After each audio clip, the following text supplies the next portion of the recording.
Hi guys! Ipapakita ko nga pala kung paano ko niluto yung adobong paa ng manok. Naghanda lang ako ng malinis na kawali. Nang wala na yung tubig-tubig ay nilagyan ko na ng mantika. Nang medyo uminit na nga, inilagay ko na yung bawang. Hindi ko na nga nahiwa ng maayos kasi naisa lang na yung kawali. Sinulang din kasi yung bawang na nahiwa namin kanina. Sunod ko nga palang inilagay yung sibuyas. Tapos hinalo-halo ko lang. Gigisahin nga pala natin ito hanggang sa lumabas yung aroma niya. Nang okay na nga pala itong bawang at sibuyas, inilagay ko na nga pala yung paa ng manok. Nahugasan ko na yan ng maayos. Hindi ko nga lang pala napakita sa video. Pagkalagay ko nga pala dyan ay hinalo ko lang at tinakpan. After 2 to 3 minutes nga pala, ito na ang kanyang itsura. Medyo nag-iba na nga pala yung kulay niya. Bali, hinalo ko nga lang pala ito. Tapos nga pala, nilagyan ko na rin ng toyo. Medyo nakulangan nga pala ako, kaya dinagdagan ko muna. Tapos nga pala, naglagay ako ng 2 paminta. Nang mailagay ko na nga pala yung toyo at paminta, ay sunod ko namang ginawa ay hinalo ito. Sinigurado ko nga pala na malalagyan ng toyo lahat. Pagkatapos ko nga palang mahalo, ay tinakpan ko muna. Makalipas nga pala ang 20 minuto.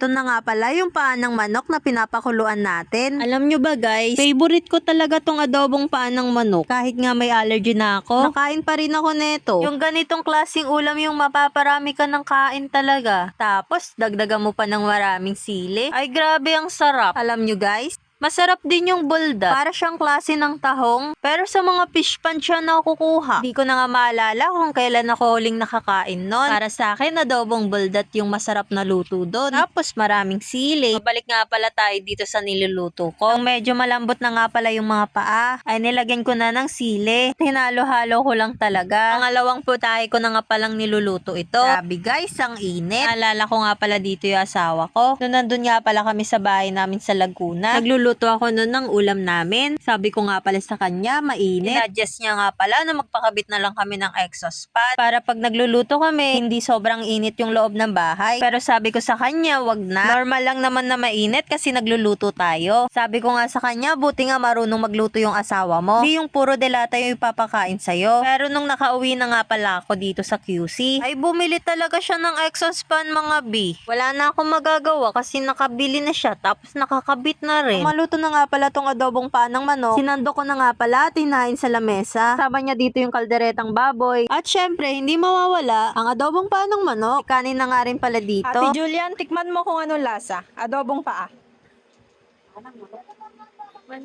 Wait lang, di ko makita.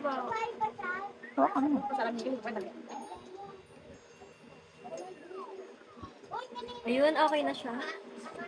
Masarap. Bitikman mo. Kasi kanina kakalagay lang namin siya. Sarap. Eh, Diyos, wala pilitan ka lang. Sarap talaga. Oh, yeah.